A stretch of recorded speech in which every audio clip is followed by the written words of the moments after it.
Kamu tahu nggak berat otak itu berapa? Otak manusia. Berat otak manusia. Nah, kalau ditimbang. Jeung badanna atau otak naungkur. Kan nanya juga berat otak. Berat otak berarti tergantung kecerdasan atau gimana nih? Enggak, pada umumnya aja. Merenang. Kira-kira ada berapa kilo? Aku goyang-goyang dulu. Kayaknya nggak ada sekilo deh. Goyang-goyang dulu. Otak siapa nih? Otak manusia dewasa, otak kecil, otak buaya. Ya, bebas otak siapa. Ayo. Ini otak manusia. Iya, masa otak kuda? Kayaknya cuman setengah kilo. Enggak deh, 2/4. Kamu tuh pengen kelihatan kamera ya? Enggak. Nih, kita liatin ya. Soalnya goyang-goyang gitu. Kan aku goyangin ininya maksudnya. Oh, ngecek berat otak. Beratnya berapa sih gitu kan. Goyang-goyang dulu. Kocelak nggak? Digoyang-goyang otaknya. Ngaco, emangnya kelapa ada kentosnya koclak. Setengah kilo. Kurang. Ya,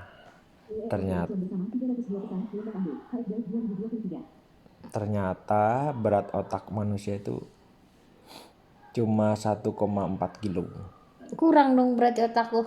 Emang otak-otaknya berapa tadi? Kan tadi Setengah kilo. nebaknya setengah kilo. Nah, makanya kalau belanja jangan setengah kilo, Wis. langsung 2 kilo. Oh. Ini mah mau belanja telur, Wis ditanya berapa? sekilo berapa sih kemarin teh? 29, seperempatnya berapa? Bingung aja itu. Jadi berat otak manusia itu 1,4 kilo. 1,4 kilo. Kilogram. Sekilonya berapa? Nggak tahu. Terus kenapa kamu nanyain berat otak? Iya, soalnya kan otak ini pusat fatal dan vital. Tapi kalau kecoa nggak ada kepalanya tetap hidup. Ya, Ada otaknya bukan di kepala berarti. nggak tahu kalau. Ya kalau kecoa ada keunikannya kalau kecoa. Tapi kalau manusia walaupun berat otaknya 1,4 kilo, itu kan yang mempengaruhi gerak tubuh manusia, ya kan. Sehari-hari saraf. Bahkan kan otak disebutnya apa coba? Hati. Ya. Nah, hati. Bukan liver ya, hati. Beberapa penelitian ilmuwan tuh Bukannya hati tuh yang di dada. Hati aku sakit, orang suka megangnya dada. Padahal itu dari otak, dari pikiran dulu kan orang kenapa bisa sakit. Kenapa bisa sakit ayo? Karena Stres. di dalam pikiran itu punya referensi. Ya contohnya kalau kita diludahin orang kan marah ya. Sakit hati kan? Iya. Ya karena referensinya kan di sini meludah itu satu penghinaan. Tapi kalau di pedalaman Afrika kan beda lagi, diludahin tanda cinta malah. Karena di dalam alam pikirannya punya referensi yang berbeda bahwa kenapa diludahin itu tanda cinta, karena dia mengeluarkan sesuatu dari tubuhnya diberikan kepada orang lain, itu namanya tanda cinta. Tapi kalau di ruang Makanya adanya ciuman kan tuh kan, mungkin itu tanda cinta. begitu. Mungkin. Tapi kalau di ruang makan Kenapa? kenyang. Kenapa kenyang? Bu, ada otak. Otak. Kalau Pernah makan otak? Sapi? pernah tapi rasanya aneh. Tapi kalau otak-otak enak. Asik. Berarti pinter dong ya. Otaknya 2. Makanya enak karena otaknya 2. Otak-otak. Nah kira-kira nih kan otak kan alat fatal lah di tubuh manusia, organ manusia yang sangat sangat penting. Nah perkembangan otak menurut data nih dipengaruhi sama apa nih? Anak-anak ya terutama ya. Peristiwa Peristiwa apa tuh? yang dialami oleh setiap anak, yang dilihat oleh anak, yang itu Nah, Tapi kalau apa? gak bisa lihat gimana ya? Ya makanya karena otak ini perkembangan utamanya dipengaruhi oleh apa coba? Oleh frekuensi kasih sayang dulu. Oh, jadi kamu disayang sama Dede. Nah kan gitu kan anak kecil sorry gitu kan. Oh, Terus dia senyum. anak manis, Nah sorry anak gitu kan. Emang dia manis. paling merespon Itu emang saraf ngomong kayak gitu otaknya. tuh masuknya frekuensi. Iya, karena kan orang ngomong gitu kalau ke anak kecil bener-bener emang anak kecilnya lucu kan. Kalian, weh, kamu diam. Itu berarti frekuensi marah ya? Nah, makanya kalau dibentak anak-anak kecil itu kan suka nangis sampai gugup ya. Oh, gitu. Ya, makanya ada penelitian kan kalau anak dibentak itu berapa ratus sel otak yang jadi nonaktif. Tapi sebenarnya juga orang yang ngomong tuh kan mengeluarkan banyak frekuensi dari hormonnya, sama Iya. energi dia mengeluarkan kayak gitu. Ya makanya yang paling sensitif merespon tuh otak. Anak manis ya, anak manis. Apa yang anak bunda ya. Nice, mantap. Nah, terutama sentuhan dari ibu kan gitu ya. Sentuhan boleh kayak gitu. Iya boleh. Kan pelajaran tuh. Mana? Ketika anak dalam kandungan, dia rizkinya, sumber kehidupannya itu dari mana? Dari ibunya lah. Ya melalui apa? Jalurnya apa? Tali pusar kan. Ketika dia ketika dia udah siap dilahirkan ke dunia, si tali pusarnya kan diputus ya. Berarti tanggung jawab ibunya udah beres dong. Bukan, sumber kehidupannya ada yang baru lagi yaitu susu. Kamu minum ASI kan? Susu. Yang ASI maksudnya. Tapi kan sekarang banyak pakai susu kan, jarang yang pakai susu Formula, ASI. Iya, formula. sufor. Gitu, sumber Asi kehidupannya. juga susu. Tapi kan itu dibatasi kan, minum ASI selama 2 tahun kan, setelah itu disapi. Iya, di sapi. Diberi sumber kehidupan yang lebih banyak lagi. Jadi apa coba hikmahnya? Ketika kita merasa kehilangan harta benda kita, yakinlah bahwa kita akan diberi yang lebih baik dan lebih banyak lagi. Gitu. Iya kan? Ya, itu pembenaran dan penghiburan. Iya. Tapi kan positif. Tapi kan ya positif, iya benar. Kan Tapi tetapnya stres. ya itu makanya mending dilahirkan Makanya kan atau gimana. Makanya anak kecil kan ketika disapi kan rewel dulu. Iya benar sih. Mau udah nyaman di situ, oi. Iya. Nenen. Kan ada lagunya. Apa tuh? Udah gede masih nenen. Iya sih emang bener. Terus kenapa coba manusia suka mengulang-ulang masa lalu, kenikmatan masa lalu? Kenapa? Ya karena memang begitu kan, ketika dia udah disapih nih, udah kecil lah disapih, udah gedenya dia nyari lagi sumber itu, walaupun udah gak ada isinya. Iya kan? Walaupun nggak bisa disedot ya. Aduh. Parah. Tapi iya emang bener sih, kadang iya bener. Aku udah ngambil hikmah dari ceritanya nih. Waduh, apa itu? Ya jadi kan dalam kehidupan itu ketika kita diberikan satu sumber rezeki banyak tuh dari semesta, dari Tuhan, dari Allah ya kan. Terus tiba-tiba ya kamu ada tahap-tahap yang berbeda udah gitu. kamu bukan di sini lagi, nanti kamu ada yang lebih lagi. Tapi kan lah saya nyaman di sini, ya nggak bisa, ini udah kamu udah naik level nih, kamu masih mau nyesuai kan. Udah kamu saatnya sekarang udah makan nih, sekarang makan nasi empasi kalau bagian. Oh gitu ya. Ya. Tapi kan kadang itu emang proses bayi, tapi kan kalau proses kehidupan nyata ya kan, seperti kita tidak bisa move on. Nah itu maksudnya merasa kehilangan, bentuknya seperti itu. Iya seperti itu. Tapi kan berarti kan ketika terjadi peralihan kayak gitu, kalau dipaksa ada hormon stresnya dong si bayi. Ayo. Ya mungkin aja ada stresnya. Cuma ada tugas sebagai ibu kan menghibur kan gitu kan. Nah, kalau bayi kita masih kecil kan dihibur sama orang tua, tapi kalau yang udah gede dihibur sama siapa? Kadang kan dia kadang banyak tuh yang Nah, punya dia membuat sendiri, hiburan terus sendiri. Seperti misalnya dengan cara referensi di kepala kan banyak. Seperti misalnya baca-baca kata-kata positif, kata-kata bijak, dengerin para motivator, nonton-nonton inspirator, melakukan kegiatan. Dia memancing hormonnya. Misalnya hormon stres. Berarti diimbanginya dengan hormon bahagia. Dengan cara berolahraga itu kan ngimbangin. iya itu. Iya. Kalau yang si orang yang mengalami memiliki kesadaran untuk mencari penghiburan, tapi kalau misalkan dianya hanya diam dan tidak mencari penghiburan gimana? Ya nggak gimana-mana. Ya maksudnya kan ada risiko kan itu.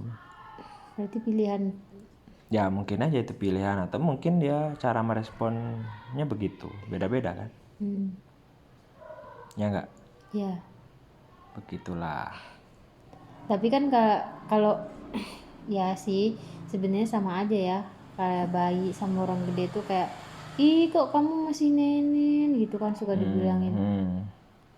Tapi kan Kalau udah gede kan bilangnya anak mami kan gitu. Masih dihuapan wae atau masih disuapin wae. kita juga ketika lagi menghadapi masalah, ya kamu gitu aja, kamu ini sih, Iya, kamu harusnya begitu. gini dong. Iya. Berarti sama dong berarti. Ya kan semuanya kan mengulang kan katanya. Cuman dengan Sejarah beda ya. sejarah berulang. Oh, maksud sejarah berulang tuh kayak gitu Ya ya. salah satunya itu. Salah satunya ya. Mungkin ya. Iya, bener sih. Kayak, ih kok kamu ini sih nggak jalan-jalan gitu kan, masih ngerangkak wae gitu.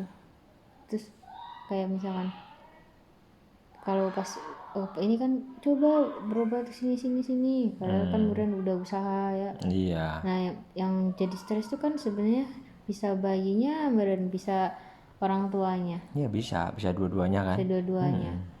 Karena kan secara tidak langsung bayi juga mengerti, tapi tidak.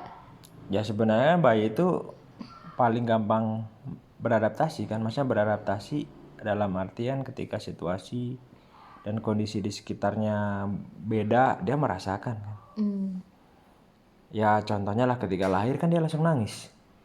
Nah coba apa coba kenapa dia nangis? Ya salah satunya kan untuk menguatkan paru-paru katanya. Tapi kan itu respon ketika lingkungan dia hirup udara oksigen, dia hidup badannya bereaksi.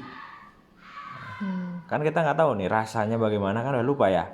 Mungkin aja dia ada kontraksi di otot-otot dadanya atau bagaimana, atau rasanya sesak atau bagaimana, terus dia nangis jadi lega. Makanya kadang-kadang kita kalau banyak pikiran sok nangis jadi lega kan gitu ya.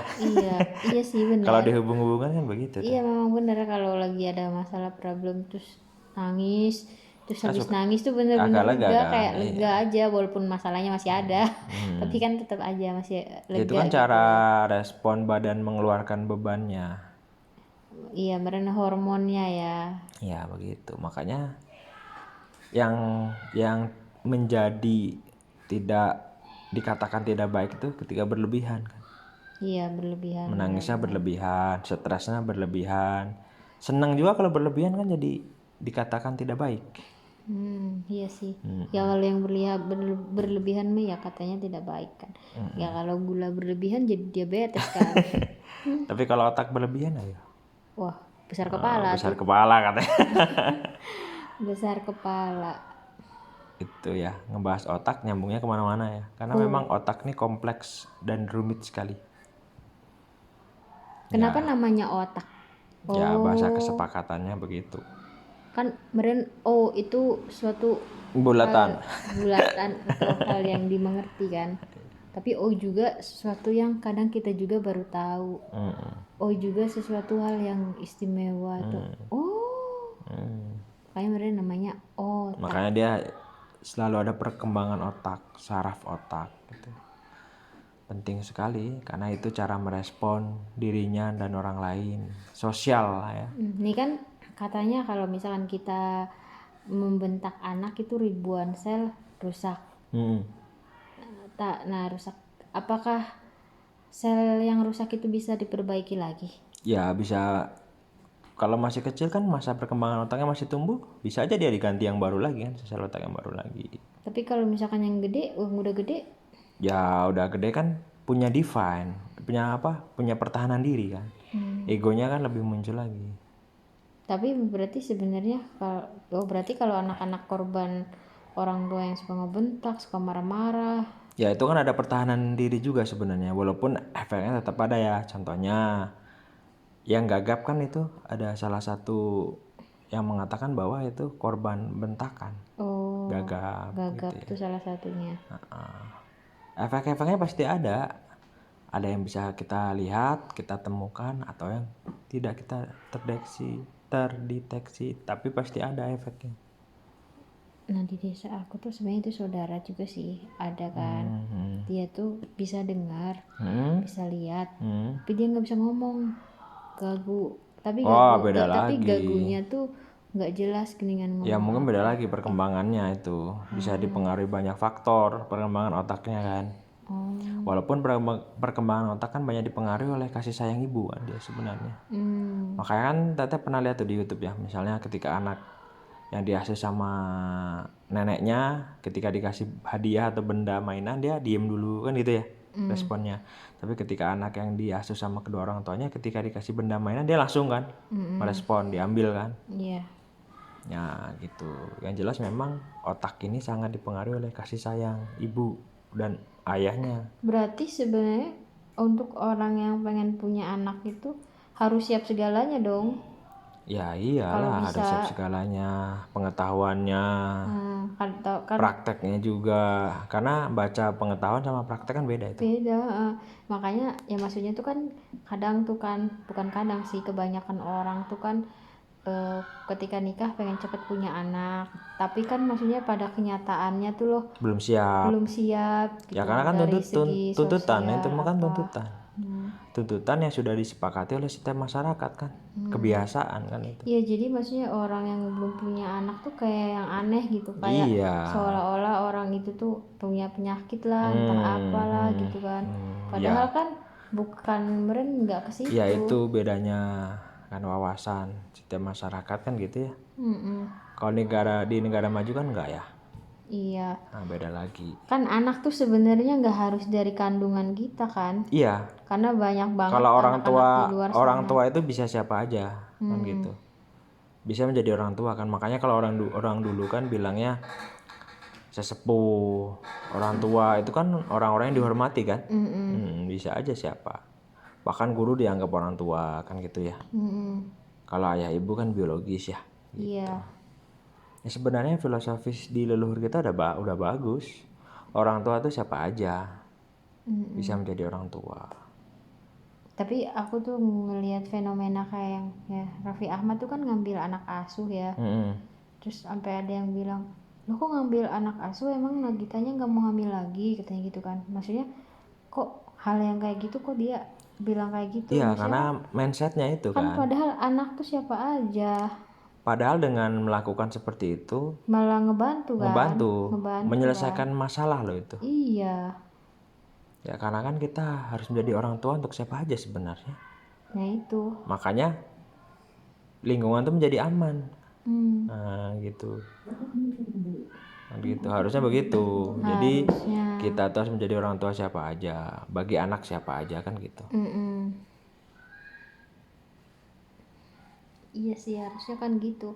Tapi kadang orang ketika kamu kenapa mengambil anak, emang kamu gak bisa hamil? Ya itu perspektif sudut pandangnya kan aneh-aneh ya. Padahal kan banyak bagus di luaran sana. Ya itu bang bagus, tapi Raffi Ahmad bagus berarti kan dia.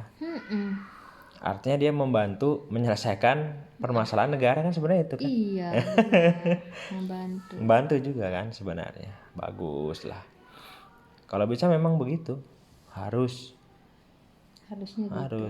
Karena ketika kita mengambil anak siapa aja gitu kan, banyak hal ya yang bisa kita berbuat. Kita bisa lakukan gitu ya.